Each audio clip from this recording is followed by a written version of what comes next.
It's just one participant.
Hello, everyone. Welcome to this CLP QA session. We're about to start. We're just going to be giving a couple more minutes, but thank you so much for joining. Hi, everybody. Welcome.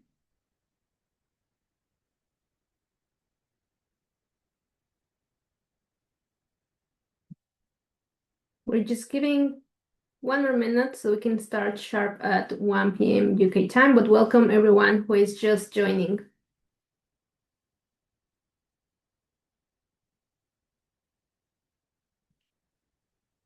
Okay, so we're going to start now, but thank you so much everyone for joining. We're very glad that you're here and that you took the time to join this CLP QA session.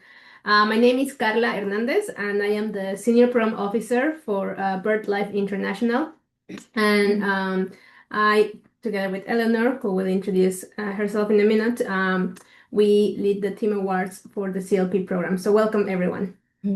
Hi, everybody. Welcome to the call. We're looking forward to answering your burning questions. My name is Eleanor Glass, and I'm the Program Officer for CLP that works within Fauna Flora. I oversee the Career Placements Program and support Karla with the Team Awards process. So great to have you all here.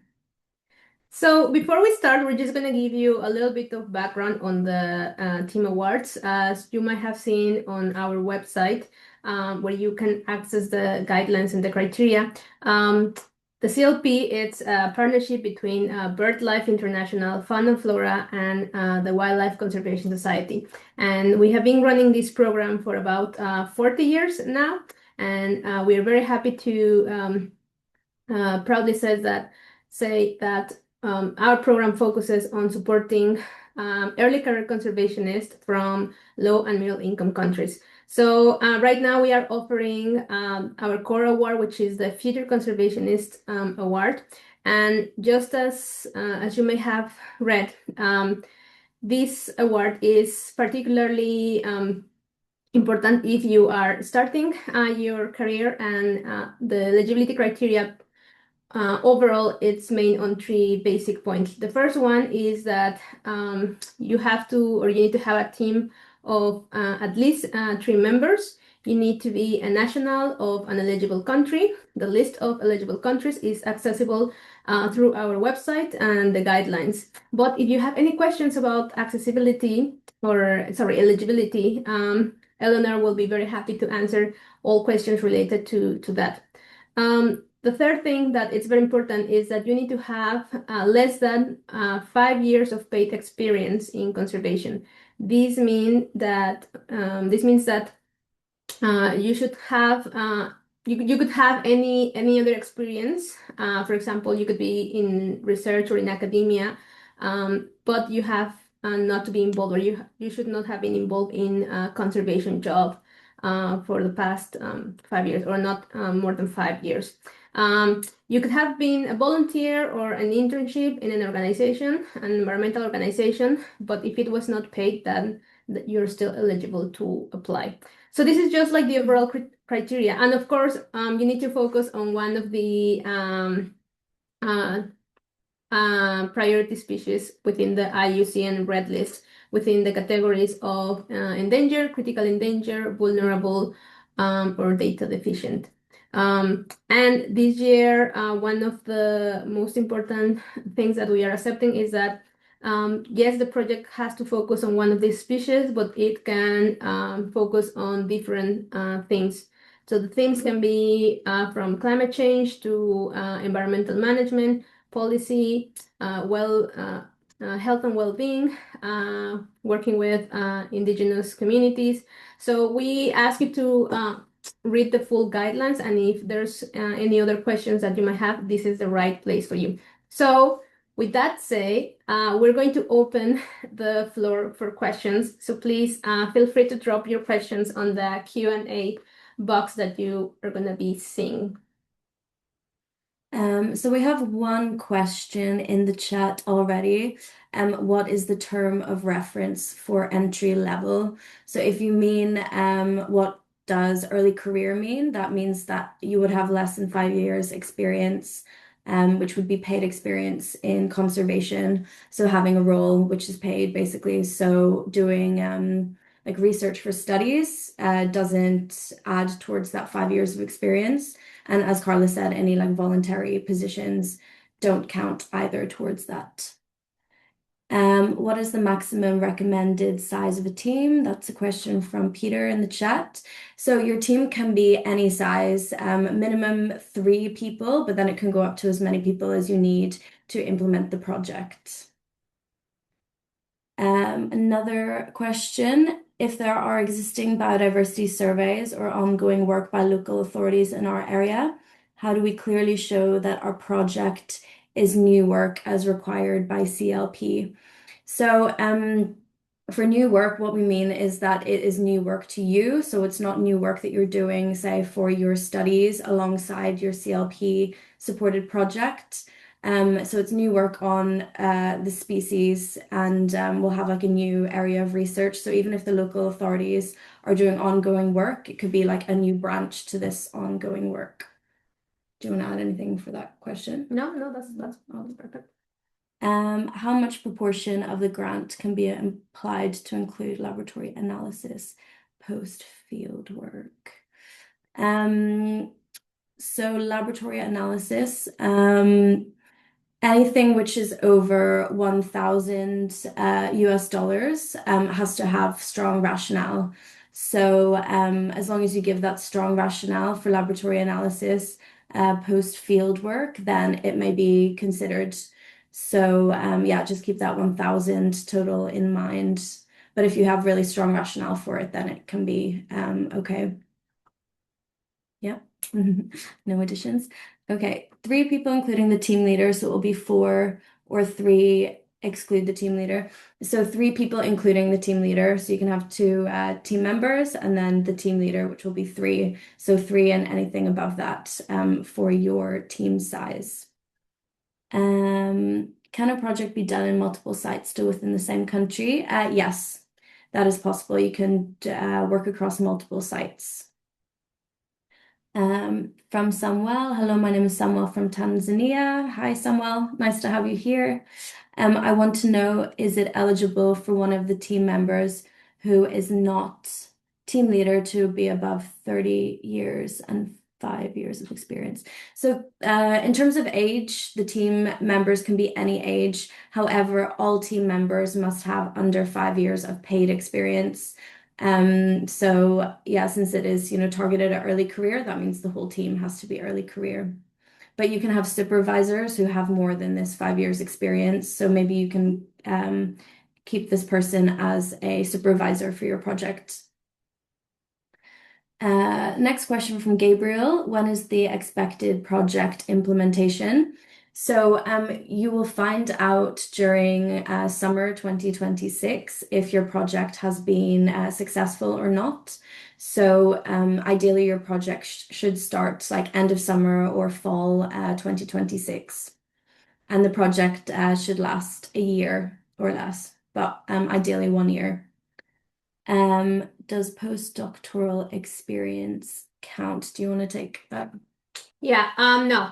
Anything related to research or academia doesn't count as experience. So, for example, you must have, or you might have three postdocs already, but you haven't really had any experience in conservation. You are eligible to apply.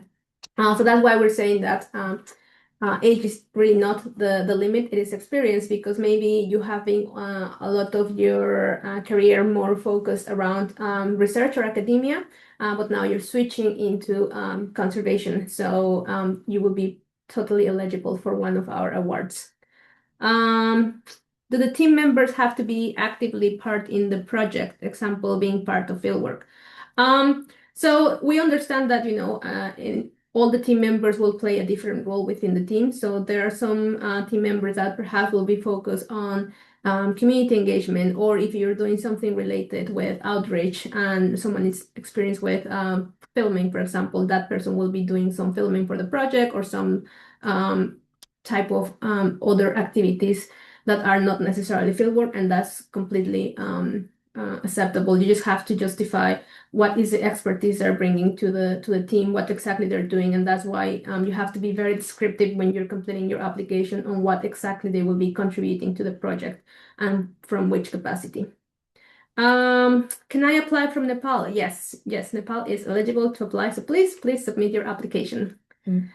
How about research on conservation? Is it count or not? Because I'm still a student, but I have experience with my supervisor on researching conservation.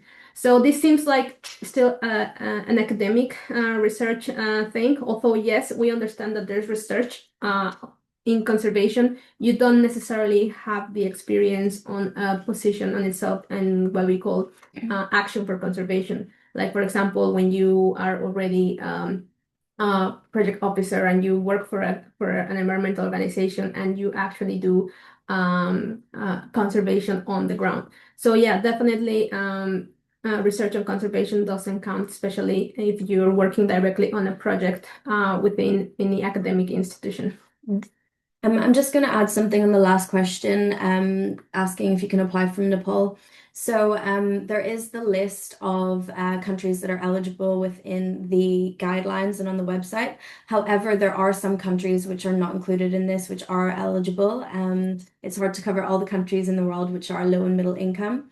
So as long as your country isn't under sanctions by the UK or the US government, which is outlined on the sanctions list in the guidelines and on the website.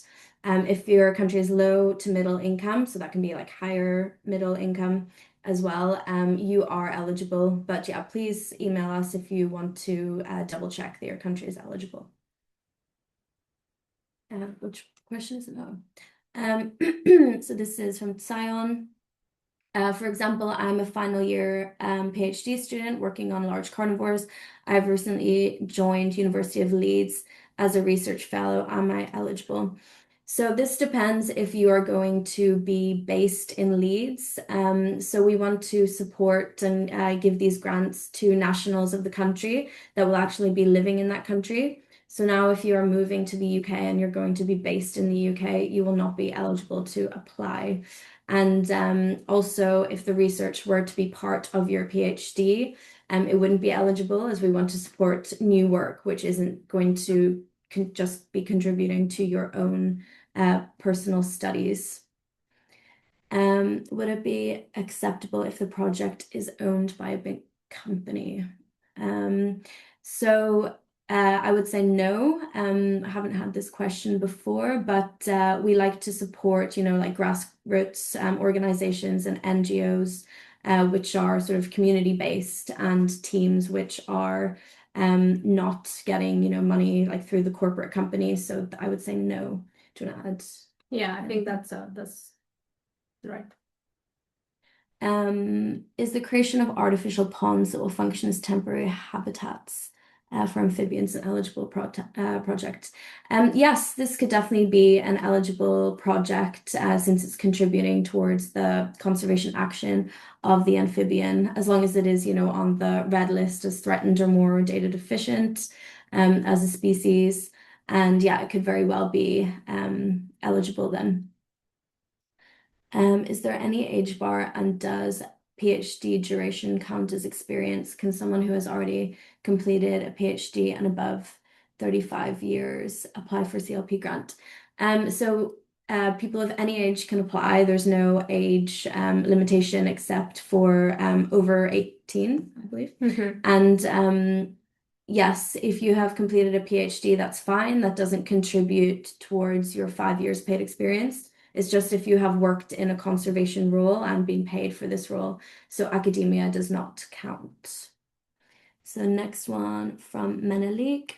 My team and I would like to work in a newly created marine protected area that does not enjoy particular international recognition, but is of great importance at the national level given our legislation on forest and natural resource management. Yeah, that's definitely eligible. Yeah, if you just provide lots of detail and rationale as to why this area needs to have conservation action there. And yeah, having that sort of species focus and thematic focus as well. And since it is an MPA, then it's a area of significance, even if it is not internationally recognized. Next question, would it be acceptable if the project focuses on the ecosystem level, seagrass meadows, which includes multiple red list species? Yes, definitely eligible since you include multiple species which are on the red list. And yeah, one of our themes is sort of this year that we have brought in having these different thematic avenues, looking at the sort of ecosystem level is definitely eligible. And yeah.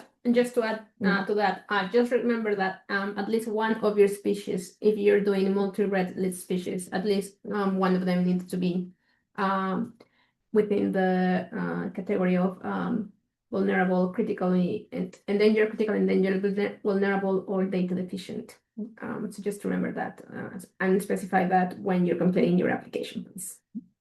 Do you want to do a few more? Sure. That team include 3 members from 3 different global south countries. Yes, as long as they are from an eligible country, yes. And also, you have to justify why do you need those 3 different members from the different countries. So we understand that, for example, when you work with migratory species, these migratory species might be uh, kind of like based on 3 different countries, for example. So that will justify why you need one person in each country that you're monitoring the species, for example. So that's a good justification, but just please make sure that that is well detailed in your application. Can the project be part of postgraduate thesis or beyond? So we like we were just mentioning, we're really encouraging for these projects to actually have a long-term impact and a collective impact. It's not only about for getting like a degree, because although we would be accepting it if it completes the criteria,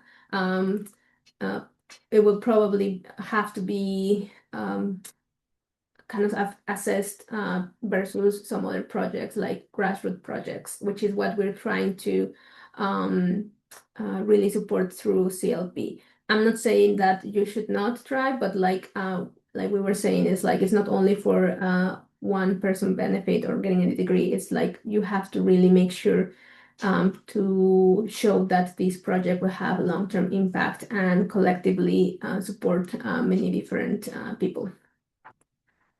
Great. So the next question is from Romaric. How do we improve our proposal since mine is ready and I'm looking for comments to improve the quality of the proposal? So if you go to the CLP website, you will see that there are alumni reviewers. So these are CLP alumni who have previously received grants from us and completed projects supported by CLP. So you will be able to get some insights from them. The deadline, when was the deadline for that? That was December 5th. Okay. Yeah. Okay, so unfortunately, you will not be able to get further feedback from the alumni reviewers at this point. So what I could say is that you should reach out to like fellow connections in your network, fellow conservationists, and ask for their insights for your proposal. That would be my best suggestion at this point. Since, yeah, the deadline is in just under 1 month, so on the 9th of January. So yes, hopefully you will get some good insights from fellow conservationists in your network. Next question, could everyone from all countries apply? So as we mentioned before, it's only countries which are lower and middle income countries. So if you look at the website and the guidelines, you will see the countries which are not eligible outlined there.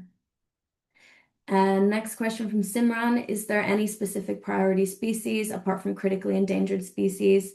Do you fund for endangered bird species?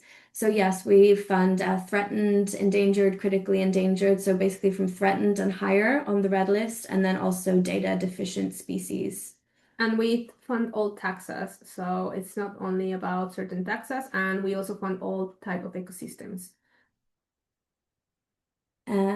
Question from George, are university research teaching assistants qualified to apply?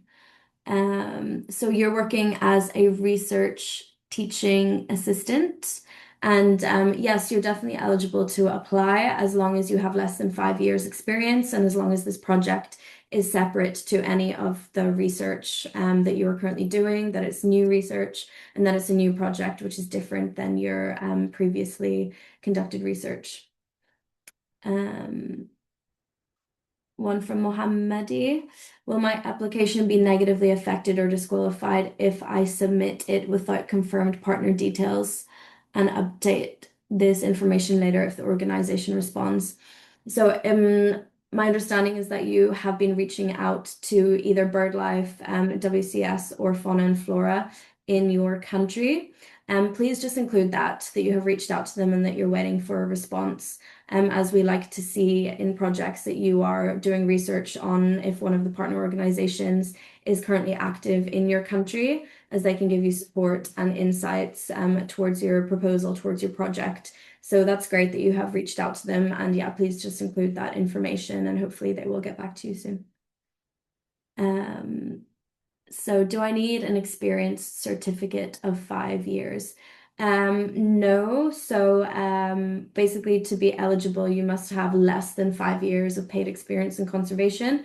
So you don't need to like reach 5 years of experience to apply. You just need to show that you haven't had more than 5 years paid working in conservation. Can supervisors be included as team members? If you want to outline someone as a supervisor in your project proposal, then no, they cannot also be a team member. They can be either a team member or a supervisor. So that's up to you to decide what you think they would be better suited to be. Do you want to take a few? Yeah. I am currently a PhD student in the USA, but I am originally from the project side. Could my status as PhD student limit my eligibility or affect my application in any way? Thank you. So like Eleanor just mentioned earlier, we expect that if you're applying from a specific country, we hope that you will be living in the country while the project is being implemented. So in this case, yes, you are eligible because you are from the country, but if you're going to be studying a PhD outside of your country, then that will not make you eligible, even though you are from the country. So we want to prioritize people who are in the country when the project is implemented.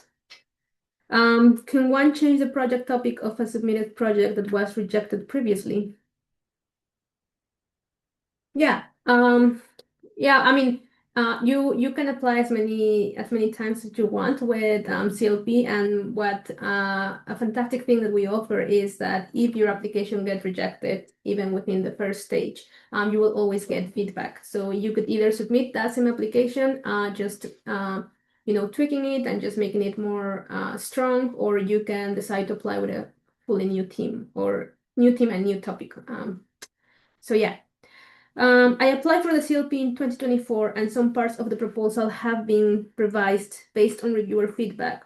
Should I select yes or no for the question? Has this project been submitted to CLP before? Yes, you have to specify if this proposal has been submitted before. So in this case, yes, you will have to put yes as an answer. Must all team members be resided in the project country? Yes.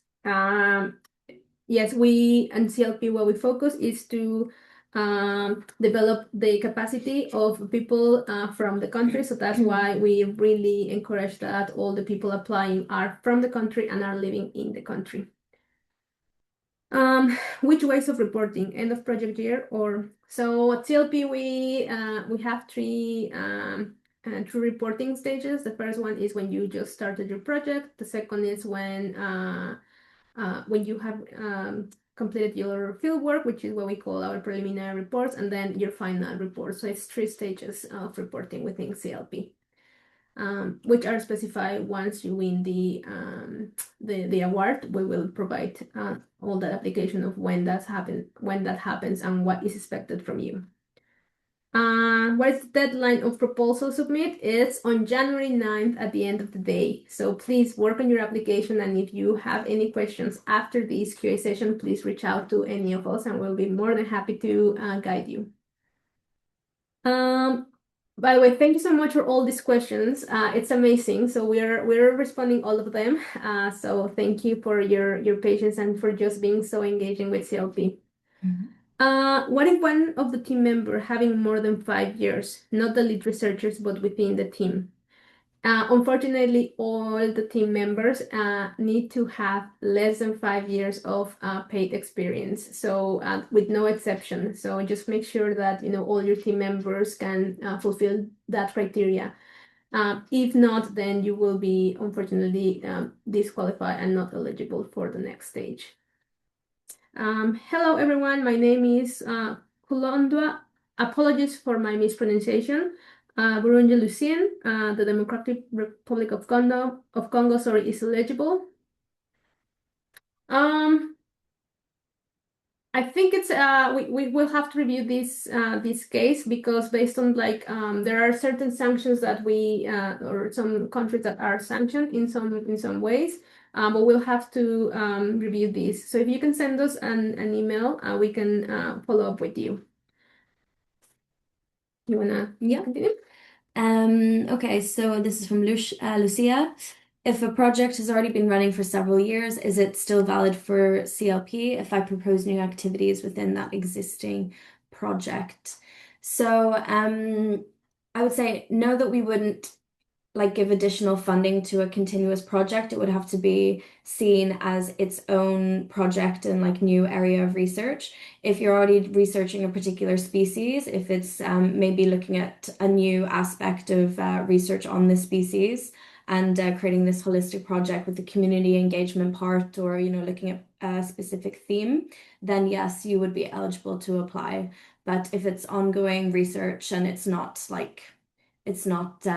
clearly different or has strong rationale as how it's different from the current project you're working on, then it would not be eligible. Can I apply from the Galapagos Islands? I'm from Mexico, but currently living and working on the Galapagos in a project to protect owls. So you could apply if you are a team member, but the team leader must be from the Galapagos, and you must give strong rationale as to why you should be in the team, what do you bring to the team. But since Mexico is an eligible country, then you can be within the team just as a team member. Do the credentials of the project leader matter more than its members, or they are all weighed equally? So credentials usually, generally, are weighed equally in terms of being early career. But as I just mentioned, connected to that previous question, if you are the team leader, you must be a national of the country where you are implementing the project. Do you want to add anything on credentials? Yeah, we just want to say that we are a very inclusive program, so we will not discredit someone because of their credentials if they fulfill the criteria. So we sometimes value more what is each team member bringing to the team, and how they as a collective team will develop their project. So yeah, yeah, they're all weighed equally, in the sense that we look at the full team, because it's a full team what it's applying. It's not an individual. Yes, you assign who is going to be your project leader, but when the time for reviewing your proposal, we always look on the team as a whole. Thanks. What part of the proposal is usually the weakest for failed teams? This is a good question. So one aspect that comes to my mind is thinking through the threats well, and outlining threats. So really doing a strong threat analysis and including that in your proposal. Another area as well is having a strong rationale, or really thinking through the community engagement aspect, because many people or many proposals in the past have sort of added this just to tick the box or have it as an add-on, instead of really thinking like, how can I effectively include the local community? How can they be engaged, and doing it in a sustainable way that is actually impactful after the project cycle as well. Um, what are your thoughts? Another thing, yeah, those are really good. Another thing is like the budget. The budget is one of the sections where we see that sometimes it's not well detailed, and we really need to see what's going to happen with the money you're asking for. So it has to be well detailed. You have to justify it in case, for example, that it's over 1,000 when you're requesting, for example, for scientific equipment, you need to give clear rationale of why are you asking more than that, and it has to be well break down in each of the sections. So just please make sure that that's very detailed and descriptive. Great. So next question from Ruth. Are NGOs eligible? And the answer is yes, you are, as long as this project is a new area of research for your NGO. So new species, new site, just a new research idea. Your fund restricts a maximum of $2,500 for per diem for project work. I would like to know if this applies to only team members or even to everyone involved in the field. So yes, this 2,500 per diem is only for paying people who are involved in the project. And one thing to highlight as well is that you are not allowed to include paying consultants in your project. So this is reserved for paying this per diem for the work. Is a project focusing on one or several primate species eligible? Yes, as long as at least one of those primates are threatened or above or data deficient on the IUCN Red List. Great, but yes, we are happy to support projects which include several species. And then next question, this is Rinchin from Bhutan. Hi, Rinchin. Can we apply for least concerned species based on IUCN, which is a conservation concerned species, totally protected at the national level? We do not include least concern in the projects that we support. So as previously mentioned, at least one species needs to be either threatened or above or data deficient on the IUCN Red List.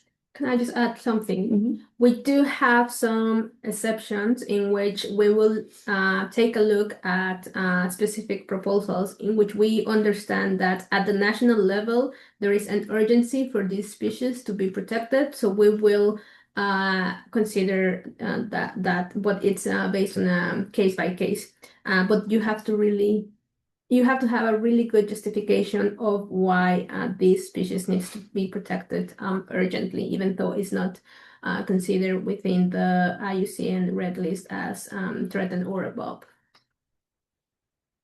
Next question from Bella. Would it be acceptable for this project to place significant emphasis on building a national network/forum for species, example, for emergency response or rescue efforts, or should it focus more on species-related research? So the idea of building this national network, I think, is a great idea, and the projects that we support can fit within different themes. We want to have a species included, which is on the red list, but it doesn't have to be specifically species-related research. It doesn't have to be just like the field work and data collection. So yes, that's definitely something that we would support. Can the project focus on more than one species from a group that are included in the IUCN Red List? Yes, similar question that we've had just now.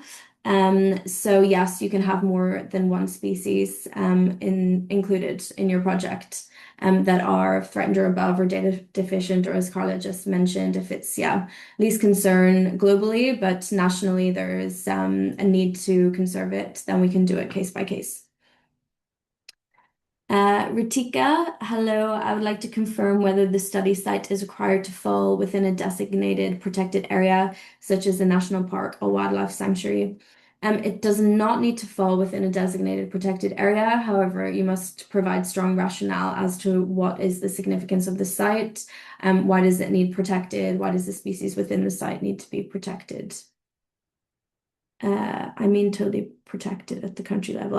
That was the question that we just answered from Rinchin. So you were just adding totally protected at the country level. So yeah, Karla answered this, having the sort of case by case, and even if it's not globally considered threatened or above, that we can do a case by case if it is considered so at the country level. So James from Kenya, is the project open to plants, for example, habitat restoration of a declining plant species and linking it with enhancing the population of particular wildlife species, least concerned, but locally it is facing habitat destruction. So again, this sort of case by case, habitat restoration is definitely eligible as a theme of the project or as activity of the project. If all species are least concerned, then as Karla said, we will do a case by case. But if there is one species which is threatened or above or data deficient, then yeah, the sort of eligibility remains, or will have sort of a stronger case, I would say. Nadine, I recently started working for an NGO. If my project will be with help from that NGO for collection, permission, and practice, would I be eligible? My project will be with. So would I guess it depends if the help from the NGO, if they're considered team members or supervisors for collection, permission, and practice. I don't fully understand this with the collection, permission, and practice. If my prayer will be with help from that NGO. So the NGO, I'm assuming the NGO will help you to with the permits for collecting whatever you need to do for your species and to conduct the research. Would I be eligible? Yeah, I don't see why won't you be eligible as long as, I mean, you're just stating that you just recently started working, but you don't state if you have had previous years of experience in conservation. The very important thing to remember here is that you have less than 5 years of paid experience in conservation. So if this is going to be just your first job in conservation, it doesn't matter if you're working with an NGO, as long as you fulfill the rest of the criteria in terms of the species, the things, the number of people, and that you are from the country and your team members are from the country. And I'm assuming the NGO it's based in the country where you're going to be working. So that's the other thing. NGOs are eligible as long as they're based also in the country. I have 20 years working experience in conservation as law enforcement officer. I have recently enrolled for a degree in criminal justice and criminology. We'll start the program in 2026. I have been working without academic qualifications, and I'm still involved in conservation work. Law enforcement officer within conservation, because if it has been in conservation, unfortunately you won't be eligible because you have 20 years working experience, which we congratulate and thank you for taking care of our environment. But unfortunately for this part, you won't be eligible if that's the case. You don't really give a lot of details of if that was within, like, for example, a protected area or related to anything with conservation. So if you could clarify, that would be great for give you a more accurate response. I previously applied for CLP where my project focused on carnivore species. My application got rejected, but I want to reapply this year again for reptilian species. Will that be okay? Yes, that will be okay. Just remember that there is a question in which, well, in this case, won't apply because you're not submitting the same application. I believe the question is, have you submitted this application for CLP? So that's fine. Yes, you're eligible. You can apply actually as many times as you want. Can you apply if you're working in a government institution for less than 5 years? What research areas are you considering? Yeah, you don't really specify what were you doing within the government institution, but it's less than 5 years. And if it hasn't, or if it was not related with anything with conservation, yes, you're eligible. What research areas are you considering? Um, well, in terms of themes, in terms of research areas, it's like pretty much open, as long as, like we were saying, it's a species focus, and it's considered within the IUCN Red List above the threatened status or data deficient. But in terms of themes that we are accepting this year, that goes from climate change to habitat restoration, to health and human well-being, community engagement, working with participatory approaches with indigenous uh, people. So yeah, so we recommend you check the guidelines. There's like all the list of all the things, but that's overall all what we are uh, focusing this year. Not limited to, let's clarify that, but those are some of the examples of what type of things are we wanting to support this year. Hi, I'm Gabriel from Bolivia. Hi, Gabriel. Gabriel, does a conservation project need to necessarily engage local stakeholders or local human communities?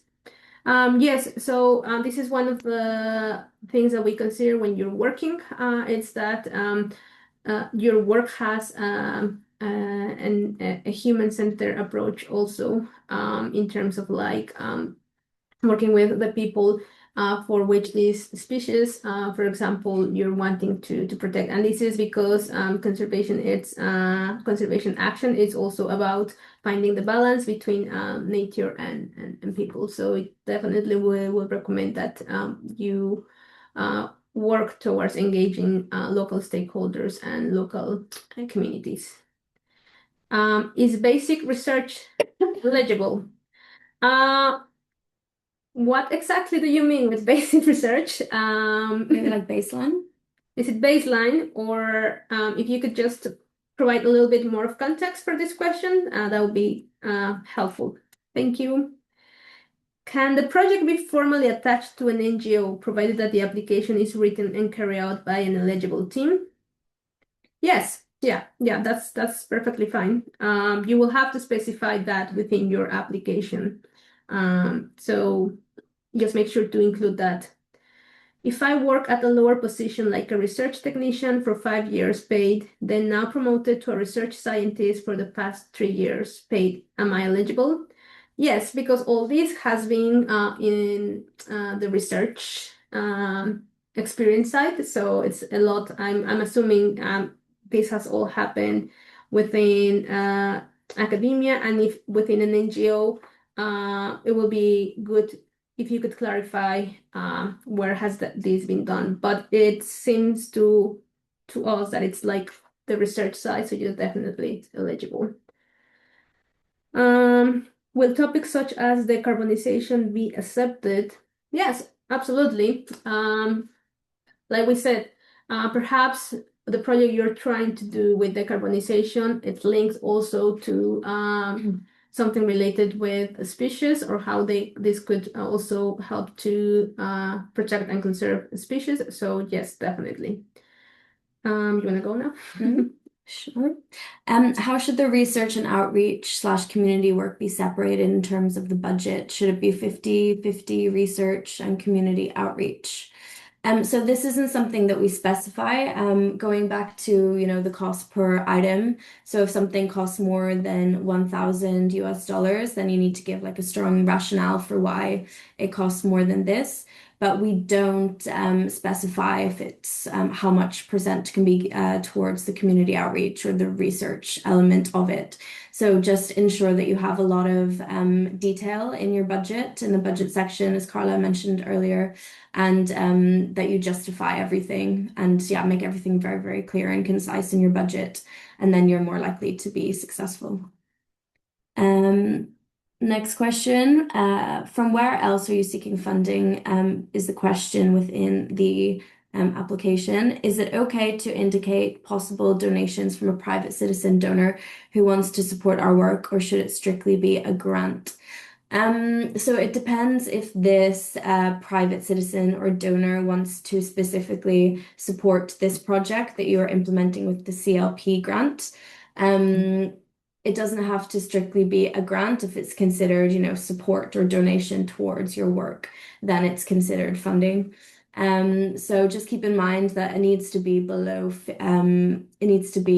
less than how much your CLP grant is worth. So the CLP grant must be at least 50% of the total amount that is funding this particular project that you're applying with. The next question is in French, and unfortunately, I do not speak French, but this is from Pascal Marhegane Kashamba. Please, could you email us this, and then I can translate this in my own time and get back to you with a good response. You speak a bit of French, don't you, Yeah. Karla? Yeah, I am not sure if I am understanding the full question. So yes, for the best answer, please email us. Apologies for that, Pascal. Pardon. From Florencia, can a fee for team members be included in the budget? So if you take a look at the budget, there is a section for per diem, and this is 2,500 US dollars of the budget. So yes, if you want to have some of the budget that is towards the team members payment or per diem, yes, it can be included in the budget as long as it's below that sum. And just to add to that, that's just for stipend, this is just for paying the time for people who actually help to implement the project. If you refer a fee for a team member for that person to attend the conference, then no, that's not possible. We do not cover conference fees or attendance to events. So yeah, just please make sure to specify what's that fee related to. Mm. And if it is paying for somebody from outside the team to come in and do work, such as a consultant, that's also not accepted in the proposals. One from Lester. Would I be eligible to do a project on amphibians that includes research, climate change and ecology, and conservation focus on youth with no academic affiliation? Yes, so we are open to having people apply from all different academic backgrounds. So you don't need to have this official academic affiliation. And from what you have described, having this youth engagement and this climate change and ecology focus, that's great to see those themes included in your project. So as long as you fit all the other eligibility criteria, you don't need to have this academic affiliation. Is it preferable for the project to be focused on research or in management? By research, I mean research with the objective of informing future management. So we like to have holistic projects, so it can include both this field research and then management aspects. And then also remember, you must have this community engagement aspect also included in the project. Is any experience required for this award? What does this award provide? Is this award focused on biodiversity conservation with the application of GIS and remote sensing? So, as we've mentioned, you need to just have less than 5 years experience in conservation. This award provides 15,000 US dollars to implement your project, and it also provides a 2-week leadership or conservation management and leadership training for one person from your team. And then we also will bring you into the CLP alumni network. So you're then able to apply for other grants provided by CLP and open to future mentoring from CLP as well. So if your focus is on biodiversity conservation and you also apply GIS and remote sensing, that could be an eligible project as long as you fit in with all the other eligibility criteria, which you can find on the website and in the guidelines. And just to add that, CLP, what we do as a program is we help you to boost your career. That's why this award is directed for early career conservationists who are starting your career in conservation. So here you will get or gain a set of skills that are often not taught through formal education, and that includes things like, for example, fundraising, communications, social marketing. These are a lot of the things are not really uh, taught in the normal curriculum of environmental degree, for example. So it's those skills that you need to actually be a conservationist on the ground, if I must say, if I must use that, the term is actually for you to gain the experience to lead any other conservation projects in the future. Next question from Margaret. I would like to study bat presence in a part of Kenya. Is that a project that you can fund? So if you're unsure if bats already exist there, then perhaps you would need to have more sort of like baseline data or be able to prove that there will be impacts from this project. So I would say if you have maybe seen bats in the area and you know that there could be, and you fit in with all the other eligibility criteria and have the different aspects of the project to create this holistic project, then yes, it could be a project that we would fund. Please do go on the website and read all of the guidelines so you know exactly what we're looking for and what we will support in a project, but it could potentially be a project that we would fund. Next question from Zayumara. A project focused mainly in environmental education is acceptable for CLP.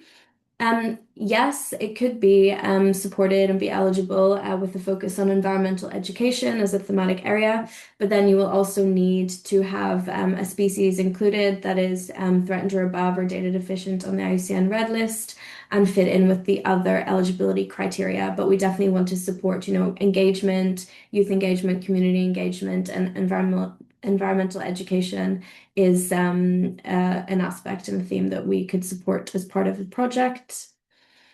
Next question, do you have a target project or species of interest? Is urban ecology project that involve community capacity building an eligible project? This doesn't target any species in particular. So the target species of interest, as we said, on the IUCN Red List, threatened or above or data deficient, and this covers all taxa.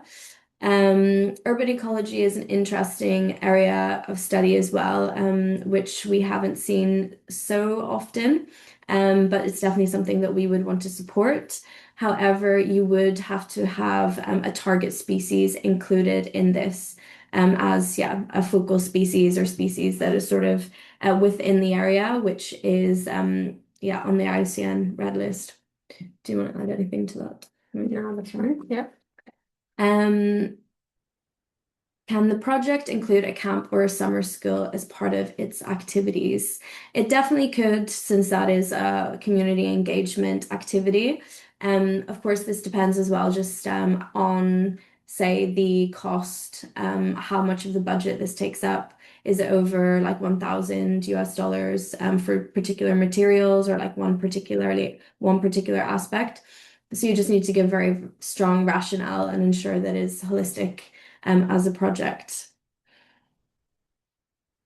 When can one commence the project? So we previously touched on this, so you should find out if you are successful during summer 2026.